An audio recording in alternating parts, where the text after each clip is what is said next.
Friends, कल आप लोगों ने साइंस का फोर्स ऑफ फ्रिक्शन जो है वो टॉपिक पढ़ा था। हम लोगों ने चैप्टर नंबर 6 स्टार्ट किया है, जो कि है हमारे पास फोर्स एंड मोशन। उससे आगे हमारा नेक्स्ट टॉपिक है हमारे पास फोर्स ऑफ फ्रिक्शन, जो कि है पेज नंबर 83 के ऊपर। आप लोगों ने पेज नंबर 83 ओपन कर लेना है। और कल आप लोगों ने पढ़ा है फोर्स के बारे में।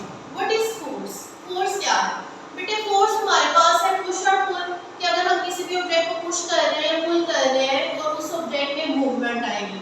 वो ऑब्जेक्ट फोर्स की वजह से मूव करेगा, मोशन में आ जाएगा। ठीक है, उससे नेक्स्ट टॉपिक है हमारे पास कि फोर्स ऑफ फ्रिक्शन होती क्या है। बेटे आप लोगों ने कभी नोट किया है कि जब आप लोग बॉल को एक सरफेस के ऊपर फेंकते हो, जब आप लोग फुटबॉल खेलते हो या आप लोग बैट बॉल खेलते हो और आप लोग बैट को या बॉल को आप लोग बैट के साथ फेंकते हो ग्राउंड के ऊपर, अब वो बॉल जो है वो स्मूथ सरफेस के ऊपर आहिस्ता आहिस्ता जाके वो रुकना शुरू हो जाता है। वो बॉल क्यों रुकना शुरू हो जाता है? फोर्स ऑफ फ्रिक्शन की वजह से। अब फोर्स ऑफ फ्रिक्शन क्या है बेटे? फ्रिक्शन हम कहते हैं रेजिस्टेंस को। किसको कहते हैं? रेजिस्टेंस को। अब ये रेजिस्टेंस क्या है? रेजिस्टेंस हम कहते हैं रुकावट को। ठीक है, जो कि किसी भी ऑब्जेक्ट की मोशन के अंदर रुकावट पैदा करता है। अब हमारे पास जो एक स्मूथ सरफेस के ऊपर हम लोग बॉल फेंकते हैं और एक रफ सरफेस के ऊपर बॉल फेंकते हैं। अब फोर्स ऑफ फ्रिक्शन किसके अंदर ज्यादा होगी? जहां पे रफ सरफेस होगी। अब रफ सरफेस फॉर एग्जांपल कैसे कि जिस तरह आप लोग के घरों में बिल्कुल प्लेन जो आपकी जो सरफेस है वो बिल्कुल प्लेन है, सीधी है। और अगर आप लोग रोड पे जाइए तो जहां पे पत्थर वगैरह स्टोन वगैरह पड़े हो और वो स्टोन के ऊपर चलना, वो हमारे पास रफ सरफेस आ जाती है। तो जब आप लोग स्टोन वाली सरफेस के ऊपर बॉल को फेंकोगे तो उसमें फोर्स ऑफ फ्रिक्शन बहुत ज्यादा होगी। किस वजह से ज्यादा होगी? क्योंकि वहां पे रफ सरफेस है और रफ सरफेस रेजिस्टेंस क्रिएट कर रही है। What is resistance? Resistance means रुकावट, जो कि फोर्स को रोक रही है और वो बॉल जो है वो आहिस्ता आहिस्ता स्टॉप हो जाएगा। ओके, नेक्स्ट है कि हमारे पास ये होता क्यों है? Due to force of friction working opposite to the force. जो फोर्स ऑफ फ्रिक्शन है वो ऑपोजिट वर्क कर रही है। एक बॉल पे हमने फोर्स लगाई है और एक फोर्स ऑफ फ्रिक्शन उस बॉल पे फोर्स लगा रही है, जिसकी वजह से वो बॉल जो है वो रुक जाएगा एक पॉइंट पे आके। नेक्स्ट है बेटे अब हमारे पास साइकिल्स की एग्जांपल है, जो साइकिल चलाता है।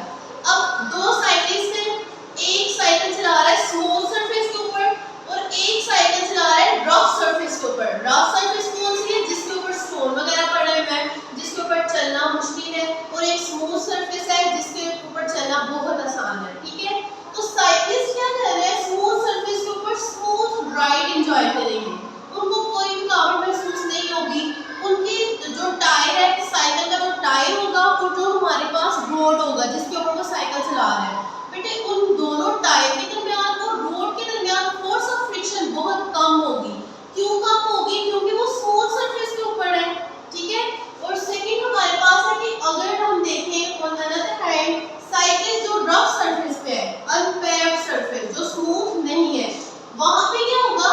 फ्रिक्शन बहुत ज्यादा होगी। किसके दरमियान फ्रिक्शन बहुत ज्यादा होगी? रोड और टायर्स के दरमियान। ठीक है, तो फ्रिक्शन ज्यादा होने की वजह से, क्यों? क्योंकि वहां पे वो रफ सरफेस है। ठीक है, तो हमारे पास ये एग्जांपल आ रही है, ये सारे एग्जांपल फ्रिक्शन की है कि ये रफ सरफेस के ऊपर चलना ज्यादा आसान है या स्मूथ सरफेस के ऊपर चलना आसान है। तो ये किसकी एग्जांपल है? हमारे पास फ्रिक्शन की। और ये किसकी वजह से है? फ्रिक्शन की वजह से। हमारे पास इसकी डेफिनेशन आ रही है कि फ्रिक्शन है क्या? What is friction? फ्रिक्शन बेटे हमारे पास एक ऐसी फोर्स है जो कि अपोज करती है मोशन को between two surfaces. For example one surface हमारे पास, एक सरफेस हमारे पास ये है और सेकंड दूसरी जो हमारे पास सरफेस है वो ये है। ये दो सरफेस आ गई। अगर हम इनके दरमियान फोर्स ऑफ फ्रिक्शन देखें तो ये बहुत इरेगुलरिटीज इसके अंदर आ जाएगी। अब इसका क्या मतलब है? इरेगुलरिटीज जो इसके अंदर आई है, जो कि फोर्स को अपोज कर रही है। ठीक है, फोर्स को रोक रही है। जिस तरह मैंने जो साइकिल चला रहा है स्मूथ रफ सरफेस के ऊपर, उसको साइकिल चलाने में बहुत मुश्किल होगी और वो बहुत फोर्स के साथ साइकिल चलाएगा। और एक स्मूथ सरफेस वो बहुत मजे से साइकिल चला रहा है क्योंकि स्मूथ सरफेस है और वो मजे से साइकिल चलाएगा। अब यहाँ पे क्या है? यहाँ पे हमारे पास फोर्स ऑफ फ्रिक्शन बहुत ज्यादा आ जाएगी रफ सरफेस के ऊपर, और रफ सरफेस के ऊपर जब फोर्स ऑफ फ्रिक्शन